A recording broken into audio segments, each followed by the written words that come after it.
This is Dateline News and Conversation. My guest tonight, most of you will know him, Dimitri Lascaris. He's an attorney, he's a journalist, he's an activist, and he's got an incredible podcast, Reason to Resist, the number two. There is nobody better than Dimitri on information and analysis coming from the Middle East, specifically the Israeli genocide on Palestine, Gaza, Lebanon, the Houthis in Yemen. You will not find any better analysis than what you will get with Dimitri. Now, that's not the only thing he can comment on. Tonight, we're going to comment on a recent blog, the Trump peace initiative in Ukraine is a scam. Dimitri, welcome back to the show. You're very kind, Regis. I don't know if I'm the best source out there. There are a lot of good people doing great work out of West Asia, but I certainly appreciate the kind remarks. Thank you. Well, they're very sincere and they're accurate. I follow your blog every day, and you've got the most amazing guests that nobody else has that are really in the know. But tonight, the topic is, in general, Donald Trump, the peace initiative. And I have to say right off the bat, I gave Trump just a tiny bit of credit when he first reestablished these diplomatic relations with Russia. They're continuing to talk to each other, and that's good. But, Trump is flip-flopping. He's talking about how good he and Putin are in. Their friendship is really good. And then he turns around the other day and he says he's angry and pissed at Putin for being an obstacle to this peace initiative. I'm going to let you pick it up from there, Dimitri, but it's pretty pathetic in my view. Like you, Regis, I had an open mind when Donald Trump returned to the White House because he made all the right noises, in the one and only debate he had with Kamala Harris. He pointed out how many people are dying in this war, and talked about the inevitability of Ukraine's defeat. And most importantly, did something that the Biden administration never did, not publicly, after it provoked this proxy war. He specifically mentioned the threat of nuclear war, which is the most compelling reason of all to bring this war to an end by negotiation. So I was hearing these things coming from him, and even though I had a very negative opinion of Donald Trump, my mind was open. And it remained open until for me, the turning point, Regis, was when, after this pause in the supply of weapons and military battlefield intelligence to Ukraine, and I don't even know if that pause was real, if anything actually stopped flowing, they resumed it. They resumed sending weapons and intelligence to Ukraine. And why? What was the justification given? Because Zelensky had agreed to a 30-day ceasefire on energy infrastructure, which apparently he hasn't respected. But that's another matter. The issue here is that the Russian Federation had been saying for months, I mean, this idea of freezing the conflict, not addressing Russia's core concerns, and just stopping the fighting, this was floated by the Biden administration and the Europeans before Trump returned to the White House. And Russian Federation was saying very clearly, no, we will not stop fighting until our core concerns are addressed. So Trump just ignored all of that, did this little side deal with Zelensky. He should have known that it wasn't going to stop the war because Russia had been saying for months that it was time to address its core concerns. And then he used that as a pretext to send more weapons to Ukraine. He could stop this war in a heartbeat by ending the supply of weapons to Ukraine, just as he could stop the genocide in Gaza in a heartbeat by stopping the supply of weapons. And that would, of course, stop the attacks of the Ansar Allah movement on Red Sea shipping. The reason why they said they were going to do that, resume it, was because Israel was starving the civilian population and was threatening to begin bombing it again.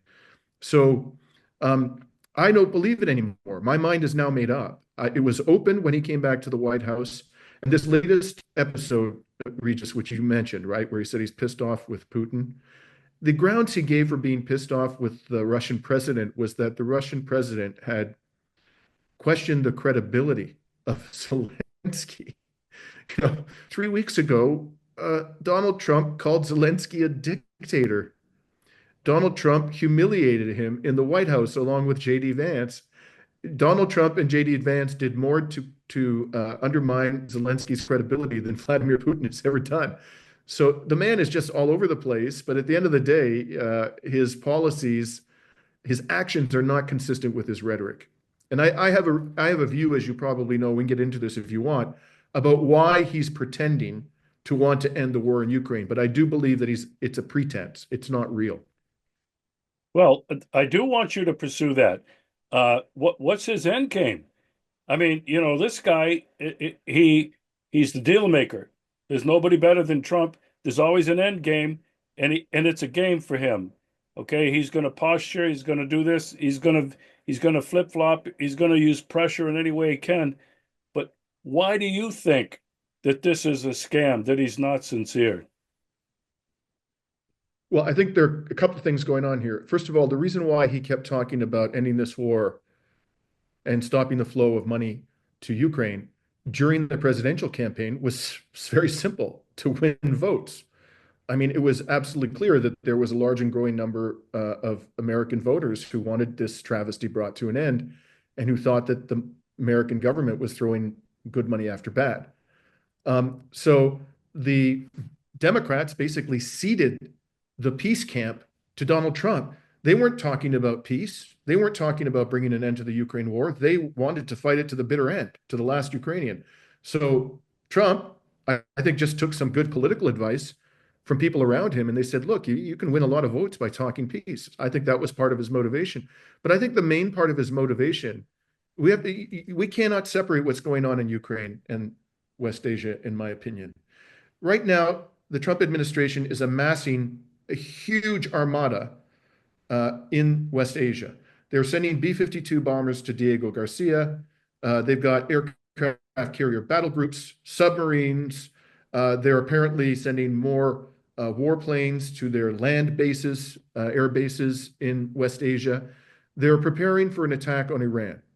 I think more than likely, it is more than likely that they will, in fact, attack Iran. I just don't see Iran capitulating to the demands that the Trump administration is making, which are undoubtedly excessive and wildly unreasonable.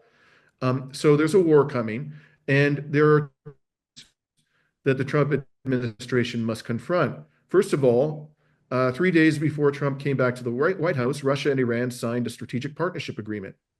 And although it doesn't have, an obligation of mutual defense in it, it's very clear that the two countries provide military aid to each other, and the Russian Federation has top-notch military hardware, particularly air defense systems. There have been reports for months that they've been providing the Iranians with their best air defense systems. So Trump is trying to sugar up, placate the Russians in an effort to try to persuade them to stand down when the inevitable attack on Iran comes. So I think that's a significant part of what's influencing him here. And the other is just a logistical challenge for the United States. If the United States is pumping weapons into Ukraine, which consumes a huge quantity of munitions and other types of essential weaponry for the United States military, it's going to be much harder for the United States military to sustain a military campaign against Iran. This, by the way, Regis, in my opinion, is why the United States withdrew from Afghanistan a few months before it finally provoked a military intervention in Ukraine by Russia, because the United States wanted to reallocate military assets to Eastern Europe from Afghanistan. It was not coincidental that the U.S. military withdrew from Afghanistan just a few months before the special military operation began. I don't believe that for one second. And so they're confronting a similar problem here. And it's even worse here because all of the war that's taken place in Ukraine thus far has caused the United States to deplete its weapon stocks enormously. So it isn't at normal levels of weapon stocks. It's all the more vital, therefore, that it stop the hostilities in Ukraine so that it can focus its military hardware on Iran. I think that's what's really going on here. Trump doesn't give a damn about ending the war in Ukraine, and I don't believe he's prepared to do it on terms that Russia would accept. Okay, I think it's really important that you made the connection between what's going on in West Asia, the massive United States military buildup. You mentioned the B-52s to Diego Garcia, uh, aircraft carrier move into the region, submarines. Um, I think it's really important that you made that connection, and also the connection with the retreat from Afghanistan. I too believe that the United States military stockpile has been significantly deleted. They're in no position to be able to speed that up, the production, because you and I both know how crooked that whole military industrial complex is, how inefficient they are. And the stuff that they turn out is not top grade. Now, Mhm. I want to ask you this, Dimitri, because to me, I thought, Trump wanted to make business deals with Russia because, I mean, going back to the 13th century with the Crusades and Sweden invading Russia, World War One, World War Two, uh, the West has always lusted after Russia's vast territory and almost limitless resources. Donald Trump, being a business guy, had said to Putin, maybe we can make some deals on your rare earth minerals, and maybe we can work some deals on oil. And I thought, well, is Trump really sincere with this, or is he just hanging this carrot out for Putin? What are your thoughts on Trump's intention uh, beyond reestablishing diplomatic relations, which I think we have to admit they're ongoing? At least they're talking. But what do you think his Yeah, real intentions were in terms of working some business deals with Russia? I think he's just buttering the Russians up. I think that's all that's going on. He's trying to sucker them in so that they'll do a ceasefire. He's clearly not willing to concede to their demands. He's had almost 3 months to do that, Regis. He's never said outright, okay, you're right. We're going to tell the Ukrainians that you have to cede those 4 oblasts in Crimea to the Russians. He's never said that. He's never said we are prepared to enter into a treaty. He's made noises about, Ukraine won't be a member of NATO anytime soon, but there's no commitment made or being made, no offer of a treaty obligation to leave Ukraine out of NATO. Then there's the whole question of the rights of Russian speakers in Ukraine and protecting them. That's a demand of the Russian Federation. I haven't heard anything from Trump about that, not the slightest peep about that. So he's clearly trying to engineer a cessation of hostilities without ending the war. In effect, doing what the Europeans were trying to do before the election when they realized that Ukraine was losing. They wanted to freeze the conflict, to build back up the Ukrainian military, and one day they would revive it again when they were in a position to do so. That's exactly the game plan here. And all of this talk about business deals is just buttering up the Russians. And the other thing I want to say about the business deals, Regis, is what makes Russia attractive to American capitalists or any other, Western-based capitalists is the possibility of doing business deals that are extremely lucrative to them. But those aren't the kinds of deals that are available anymore to the West. They might have gotten away with that crap under Boris Yeltsin, and they did, to the great detriment of the Russian economy. But the Putin government is not going to enter into any major business arrangements that are unduly favorable to Western corporations. They're going to protect adequately, I think, the interests of the Russian Federation. And so these aren't particularly attractive business deals to Trump. Trump is looking for exploitative, extremely favorable one-sided business deals, like what he's trying to get out of Ukraine right now, with this minerals. I read the thing, the draft agreement. It was the most one-sided, insanely exploitative minerals deal one could possibly imagine. That's what he wants. And if he has a half a brain, he knows he's not going to get that kind of deal from the Russian Federation. Yeah. Uh, I appreciate that insight, and uh, I've come to agree with you.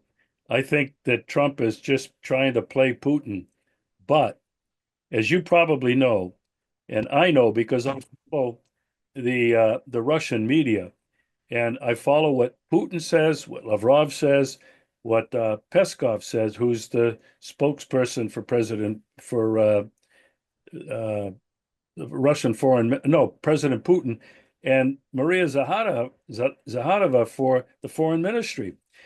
And each of them are asked almost daily in their meetings with the press, okay, what is Russia going to do in terms of this peace agreement and in speaking with Washington? And what they keep coming back to, beyond what you just mentioned about territory gained on the ground, okay, about Russian speaking citizens, speakers in Ukraine having the right to speak their language, etc. What they keep saying is the root causes must be addressed before anything happens. That's a hard line stance. And they say, but meanwhile, we're continuing to talk with the Americans. Now, your comments on these root causes, Dimitri, a lot of people think they go back to the coup in 2014, orchestrated by the United States, and the following 10, 11 years of war now that the United States has sponsored directly, I'm sure coordinated with Britain and France. But the root causes, as Putin has said many times, and Lavrov as well, go back to 1991 and the infamous promise made by then Secretary of State James Baker to Mikhail Gorbachev. With the collapse of the Soviet Union, the collapse of the Warsaw Pact, NATO will not move 1 inch east towards Russia. Russia is now surrounded. Former Soviet republics are part of NATO. Mm-hmm. United States has missiles and weapons and troops in all of these countries. Dimitri, is this falling on deaf ears to Trump and his inner circle? What are your thoughts?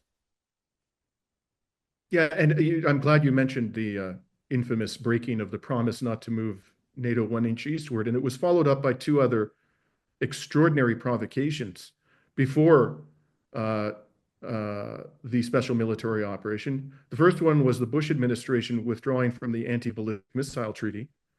And even more provocative was Donald Trump withdrawing from the Intermediate Nuclear Forces Treaty. So you have the US withdrawing from these pillars of nuclear arms control between the United States and the Russian Federation, which included verification mechanisms that are very important to maintaining trust and stability, and NATO moving ever eastward year after year after year. So, of course, the Russians are looking at the situation and going, if you want to have peace with us, we need to remove the threats from our border. And that doesn't just mean keeping Ukraine out of NATO. It means that NATO's forces must withdraw to the limits of their bases, the geographical limits of NATO's presence at the time that the Soviet Union dissolved. So that means you wouldn't have NATO troops in Poland, you wouldn't have them in the Baltic states, you wouldn't have them in Romania. Now, the Russian Federation, as I understand their position, is quite reasonable because they're saying we can live with these Eastern European countries having an Article 5 protection. In other words, if they're attacked, other NATO members, including the United States, will come to their defense. We can live with that. But you need to get your forces away from our border. And, if we've learned anything during the last 20 years, actually going back, to the Yugoslav wars and the bombardment of Serbia, if not before then, it's absolutely clear that NATO is an aggressive military organization, and it's becoming increasingly aggressive. So the Russians have every reason to be concerned about these forces on their border. Many people have pointed out, this analogy, and I think it bears repeating.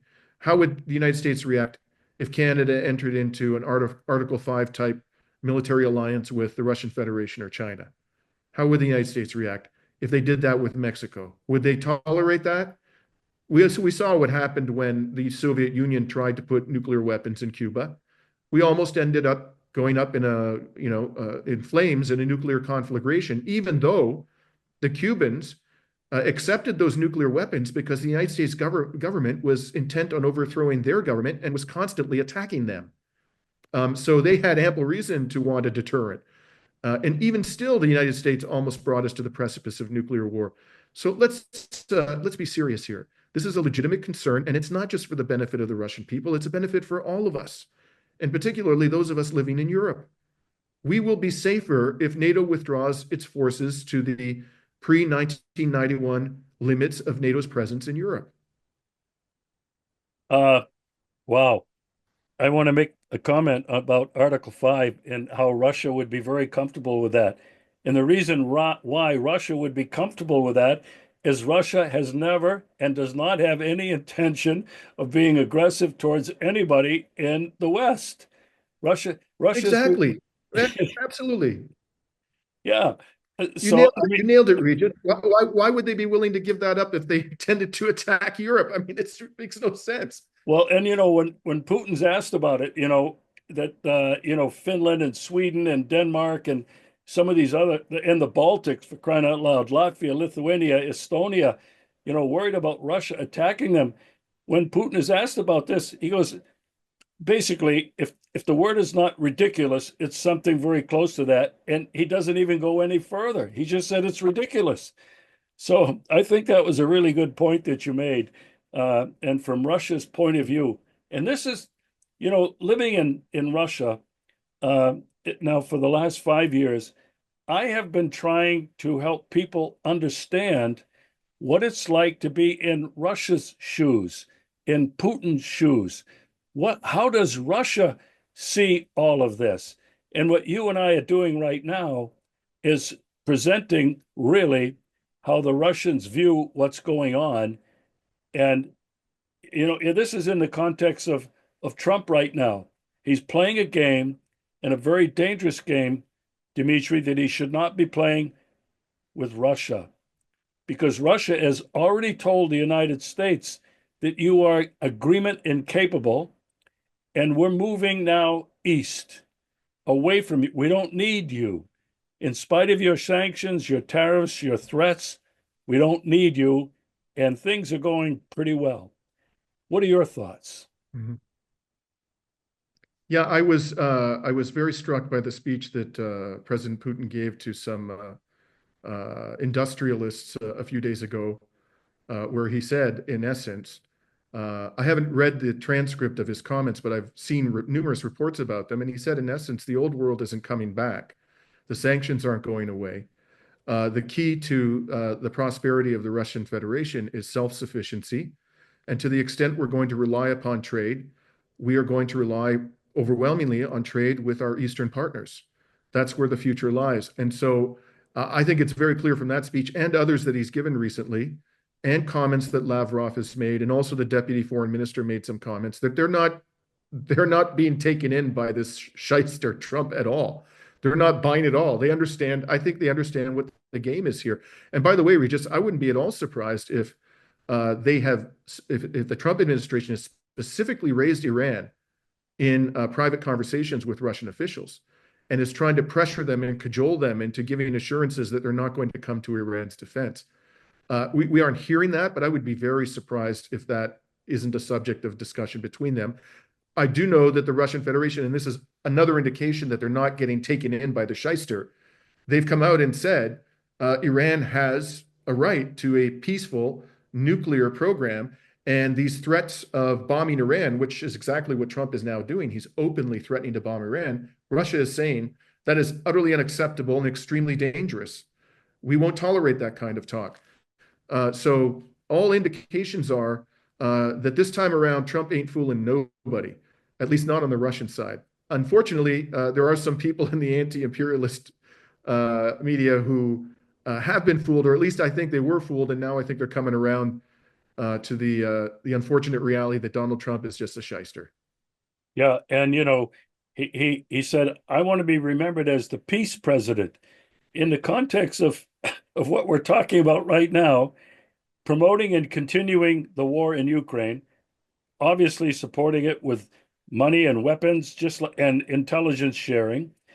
And he just the other day he said something to this effect: he was going to bomb the hell out of Yemen, and he's been doing that. And now he's threatened Iran by saying, "I'm going to bomb you like you've never been seen before." Now I'm paraphrasing, but that's essentially what he said. And this is coming from somebody that wants the Nobel Peace Prize. And of course, you didn't mention the worst thing of all, to my mind, is that Israel has begun mass murdering Palestinian children again, using American munitions, and is also withholding from them humanitarian aid. So when you look at what is going on in Palestine, in Yemen, in and around Iran, the fact that they're providing weapons to Ukraine, they continue to provide battlefield intelligence. Now they're talking about putting enormous tariffs on Russia's oil and even smacking countries that buy the oil with massive tariffs. This man wants the Nobel Prize for Peace. Are you kidding me? I mean, come on. This man is the antithesis of a peacemaker. He is the quintessence of a warmonger, and his record proves it, going all the way back to the beginning of his first administration. This is the guy who started sending lethal weapons to Ukraine, Regis. Obama, even though he was up to his neck in that coup in 2014, refused to send lethal weaponry to Ukraine. Trump did that. Trump, as I mentioned, withdrew from the INF treaty. Trump massacred or murdered the top general of Iran, almost provoking a war with Iran in his first administration. Trump had troops in Syria and was stealing their oil and openly laughing about it. This man's no peacemaker. You know, talk to me about Iran's response. They have shown no indication that they're going to cave. Uh, Tell me a little bit about that. What's coming from the Supreme Ayatollah, from their military, and to the extent that uh, how much are they prepared militarily with their missiles and shown what they can do when they've already fired that missile at Israel? Uh, I believe it was a hypersonic missile. It cannot be tracked, can't be shot down. Tell me a little bit about how you see Iran, their position, and how afraid they are of Donald Trump attacking them. Well, Iran doesn't have many strong cards to play in terms of its military arsenal. The strongest card that it has at this moment, I don't think there's any reason to believe it has a nuclear weapon, but it could develop one fairly quickly and is more likely to do so the way the Trump administration and Israel are behaving. But the strongest card it has are its very large collection of hypersonic ballistic missiles.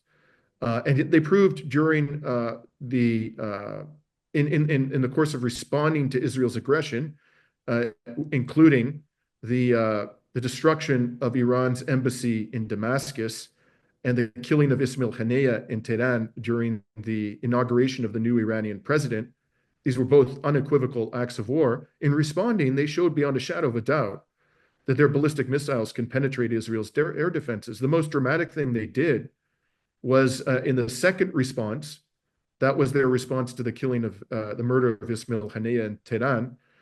They struck Israel's best protected military base, the Nevatim Air Base, where Israel's F-35s are housed. And they struck it, I think something like 15 ballistic missiles got through. And how do we know? Because they were videotaped, Regis. The images are all over the internet, and Israel didn't deny that the air base had been struck. It simply said that the damage was not extensive. You know, they destroyed a few hangars, they damaged some runways, whatever.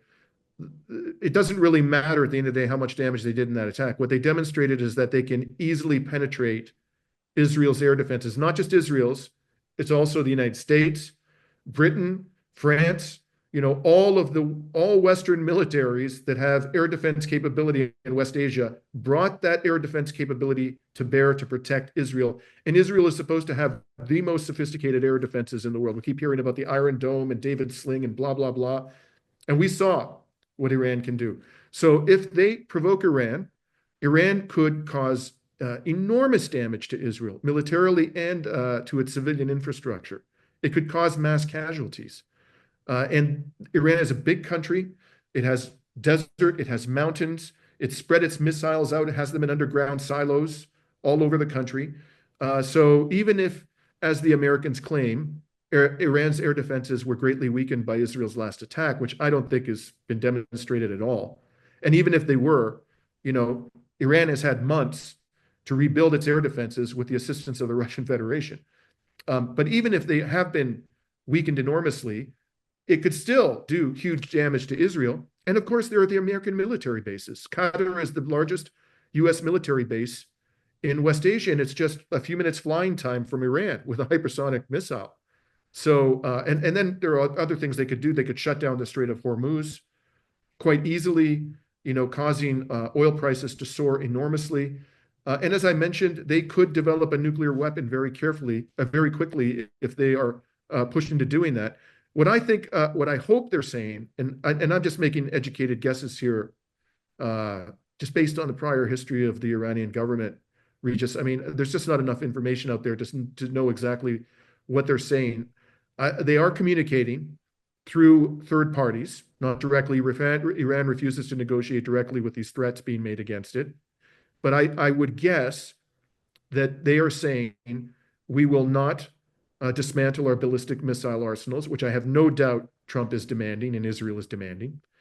We will not stop supporting resistance groups. I'm sure that Israel and Trump are demanding that, and I really would be shocked if Iran would agree to that. We will not give up our nuclear program. I'm sure they're demanding that as well. But what we will do is we will return to the JCPOA, the agreement that we struck with Obama, assuming that you will comply with your end of the deal, which is sanctions relief.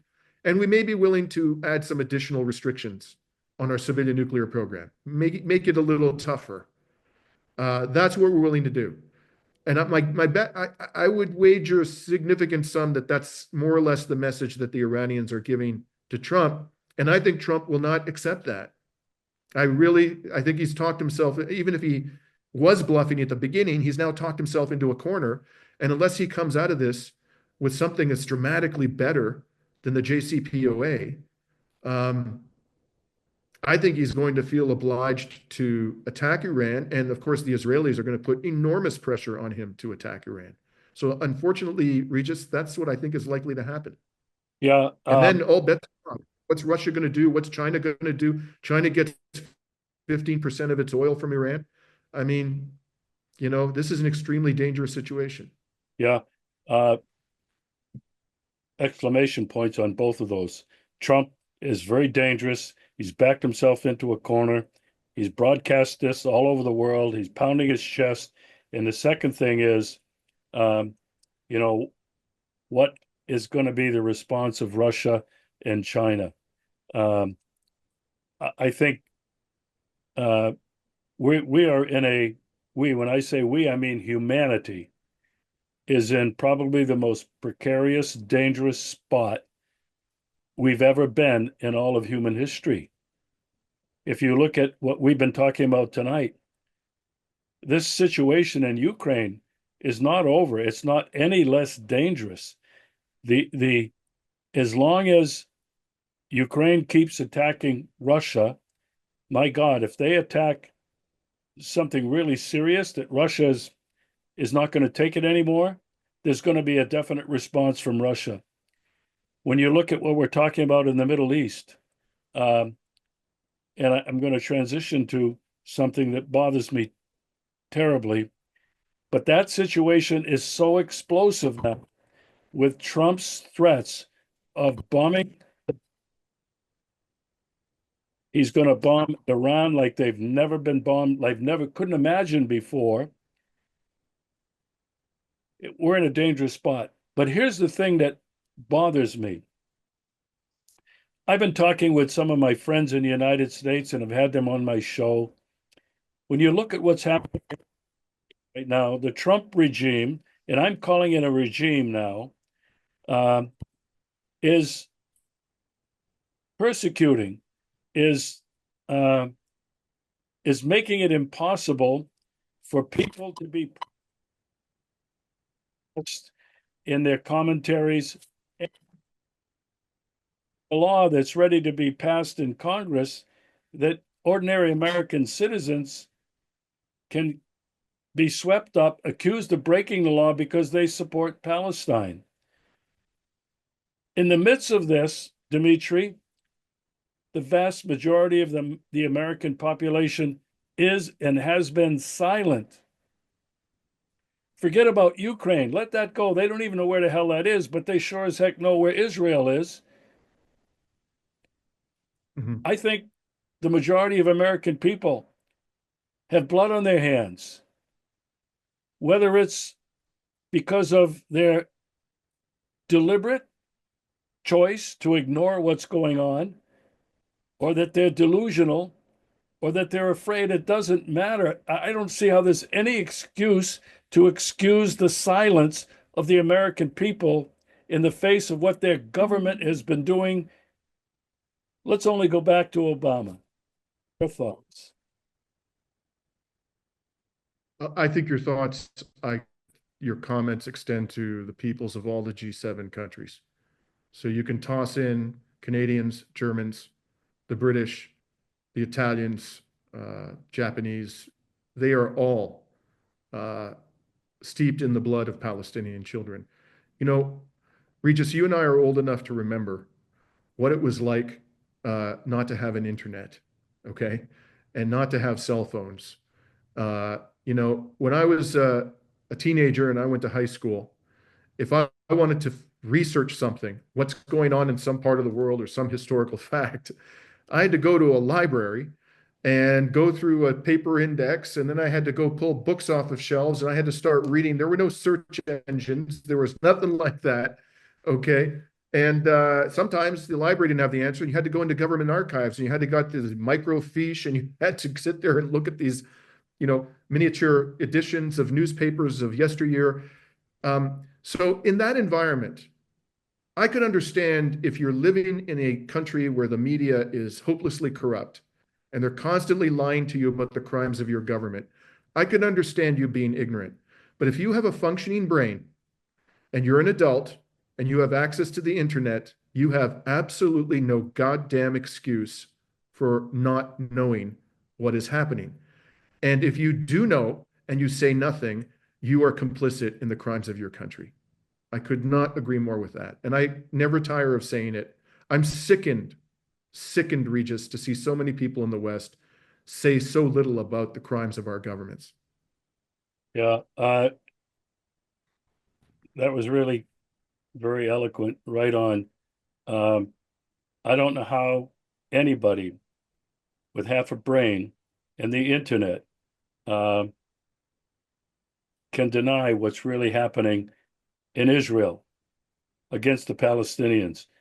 I mean, that stuff is blasted all over the internet. You either have to be, well, I don't know, but I don't understand it. What you said prior to the internet, I could forgive people because they wouldn't have had the time to go to a library. They wouldn't have had the time to go to the National Archives. That it just would not have happened. But now, with the internet, everything is right there and it's accessible. In spite of the attempts to censor and silence, it's still there. It's still there.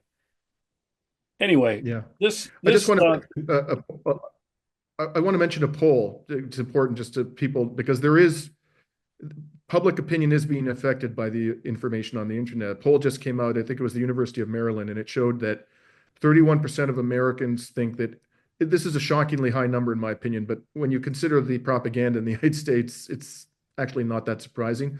31% of Americans think that Israel's acts against Palestinians are justified as self-defense, but 38% think they are unjustified. And most of those people agree that Israel is committing crimes against humanity. And I think something in the range of 12% agree that it's a genocide. And another, something like 9% said it's crimes akin to genocide. So the percentage of people in the United States who now agree, despite all the propaganda on the mainstream, so-called mainstream media, the percentage who think Israel's acts are justified is smaller than the percentage who think they're unjustified. But again, as you pointed out, Regis, not enough people are speaking out. Well, a very good friend of mine who I interviewed on this show last night, Bruce Gagnon, uh, from the state of Maine.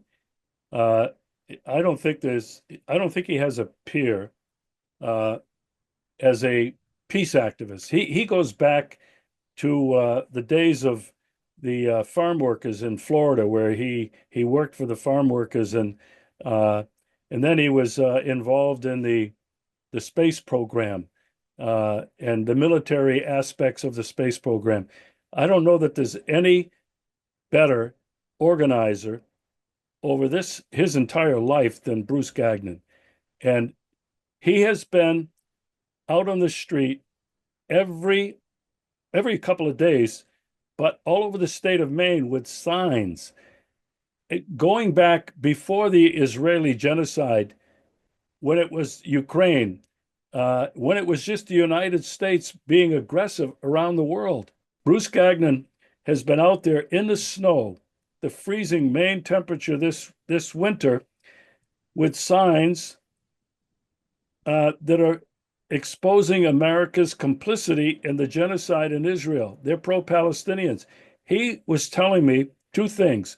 One, their numbers have been growing across the state. That's Maine, a small rural state.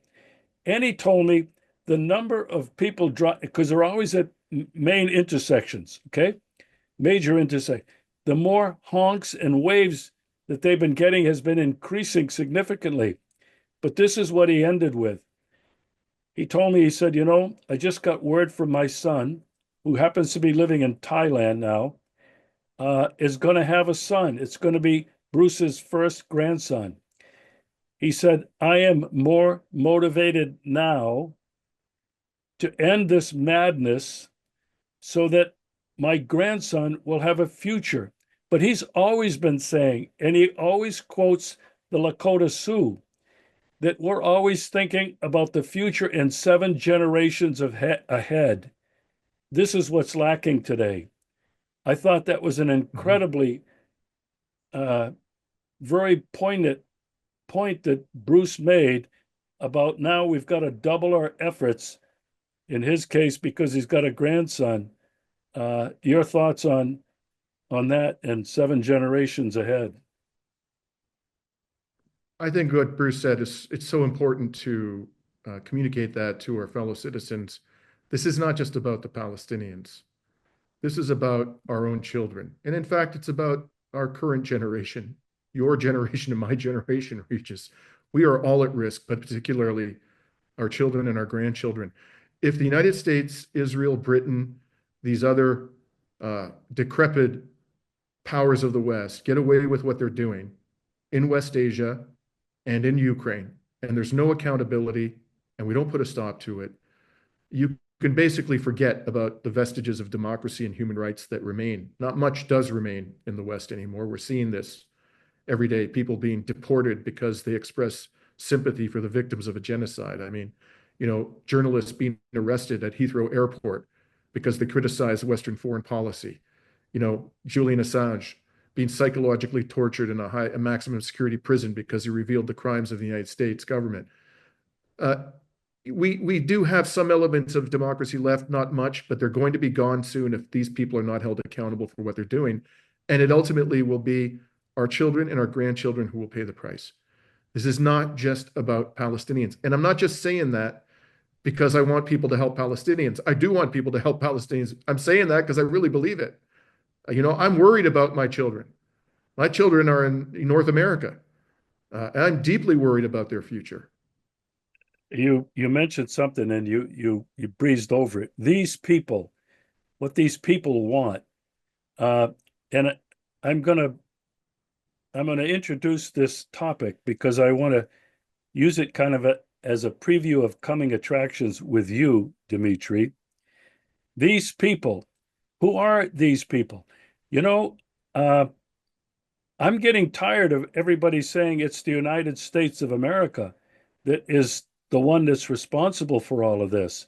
I have had shows with people uh, from around the world who have, and I'm criticized for not saying this enough, who have pointed out that it is not the United States. It's, some people say, the UK, it's the city of London, and it's the international cabal of bankers going back several centuries. I mean, you can go back to the Genovese, but certainly since the Rothschilds, who have acquired this enormous wealth, investments in so many uh, banks, state banks, federal banks of so many countries, that they basically are the ones who have profited from war. And Dimitri, they are the ones that are pushing for a great reset. They are the ones that are pushing to reduce the population of the earth. Now, I want to talk with you on a future program about this because it's not talked about enough. But for now, do you think this is just, I don't know, happy talk? Do you think it's just con- uh, uh, conspirational, conspiracy talk? What are your thoughts on who's the they? Well, first of all, I don't call it the American Empire. I call it the Anglo-American Empire. I don't think the British Empire ever went away. I think it morphed into the Anglo-American Empire. And behind the faces of empire, who are today Donald Trump, Keir Starmer, other presidents and prime ministers of the major Western countries, is big money.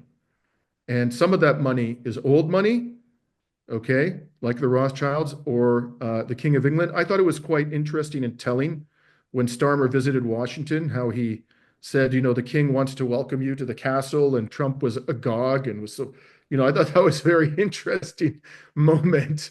I personally think that the king, the royal family in Britain has a lot more power than we are led to believe.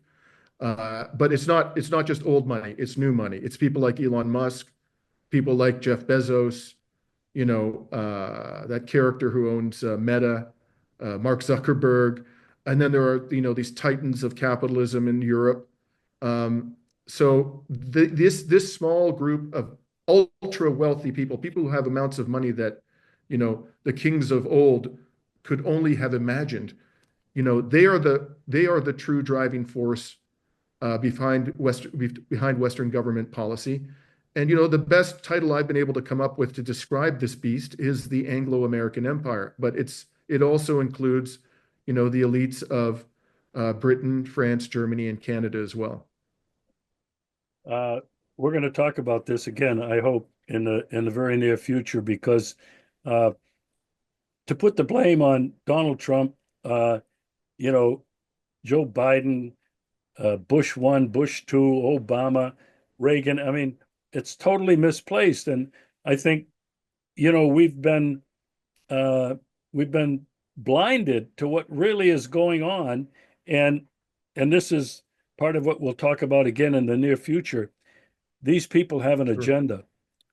What is the agenda? They should.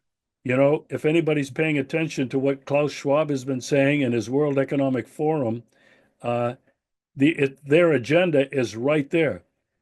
The people that are part of Klaus Schwab in the World Economic Forum are the same people that are part of the Bilderberg Group. They are these capitalists, these titans of capitalism, of industry, of wealth. Uh, they have an agenda. Dimitri, your final thoughts on, we've been connecting the dots here tonight, but your final thoughts on whether or not you think that Trump will get himself out of this corner that he's backed himself into. I don't think so, unfortunately. I think that Trump is, I agree with Emmanuel Todd, who anthropologist, who authored a book in 2022, I believe, entitled World War III Has Begun. At that point in time, it seemed like a questionable hypothesis, but now I think that's exactly where we're going. If we are that when, if we survive this, Regis, generations from now, historians will look back and they will call this World War III. I want to encourage the audience to find you on Substack. Reason to Resist. That's the number 2. Reason to Resist.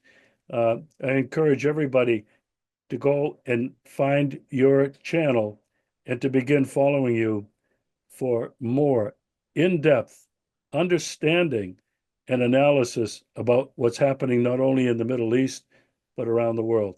Dimitri, thanks so much. Always a pleasure, my friend. Good talking to you.